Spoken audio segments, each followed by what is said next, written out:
yang menurut kami film ini merupakan film yang kontroversi. Maka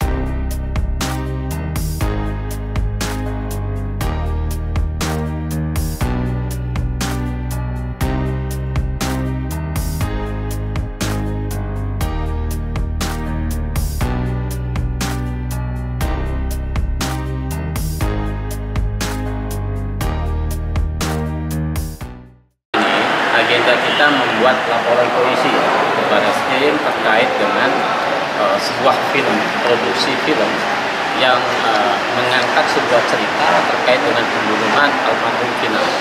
Yang menurut kami film ini merupakan film yang kontroversi.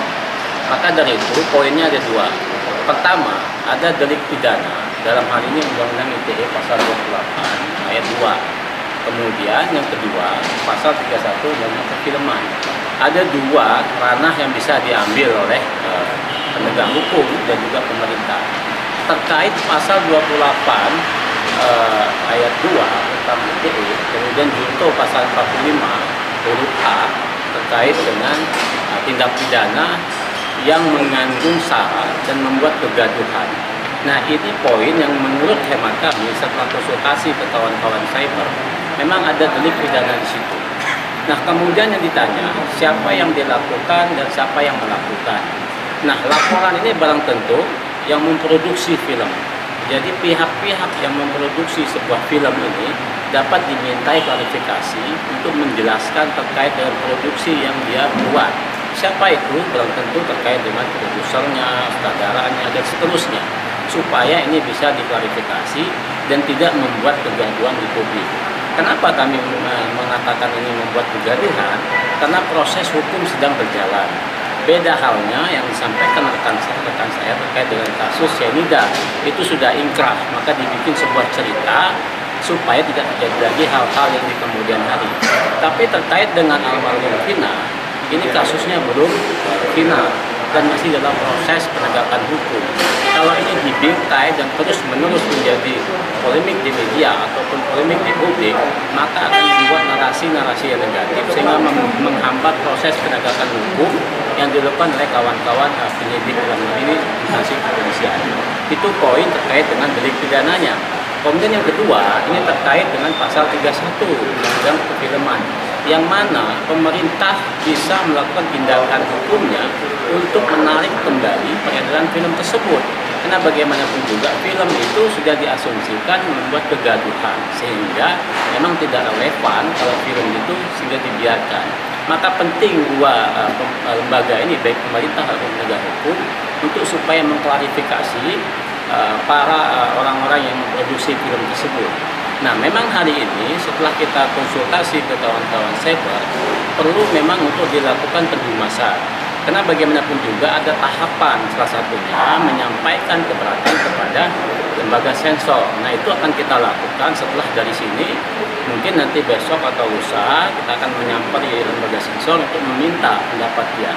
Sama halnya dengan undang-undang pers. Ketika teman-teman pers ada sesuatu yang dituduhkan, kemudian narasumbernya keberatan, maka baru tentu di jalur Dewan Pers terdahulu untuk melihat apakah ada pelanggaran kode etik yang dilakukan. Sama halnya dengan perfilman. Jadi ada undang-undang perfilman dan ada lembaga sensor. Namun sedikit perdebatan bahwa film ini tidak disiarkan dalam TV, tapi disiarkan dalam movie bioskop. Maka ada penafsiran di sini. Apakah lembaga penyiaran berwenang untuk melakukan tindakan hukum ketika film itu belum terbentuk dalam perfilman lewat televisi nasional? Karena ini masih dalam bentuk bioskop movie. Nah, ini sedikit perdebatan di dalam, sehingga diputuskan harus ke Dewan Komisi Penyiaran dulu untuk melihat duduk persoalannya. Apakah mereka memiliki kewenangan untuk masuk ke dalam film bioskop itu ataukah sebatas TV nasional. Nah, dua poin ini yang kami sampaikan karena memang tidak ada yang mempersoalkan terkait dengan produksi film ini. Tapi barang tentu kami sebagai elemen masyarakat ingin menyampaikan pesan ini.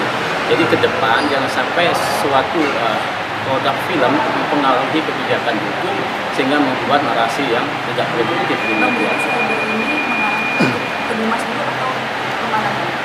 kita sudah berkemas, kita seharusnya membuat laporan polisi.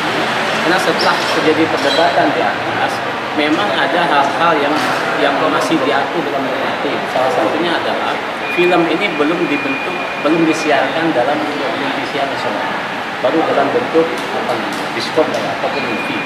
Apakah lembaga penyiaran berwenang untuk masuk ke sana atau belum?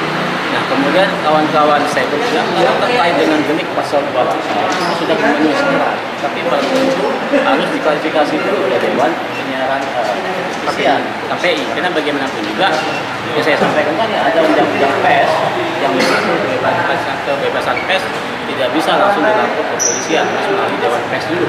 Sama juga dengan yang pengumuman ini. Maka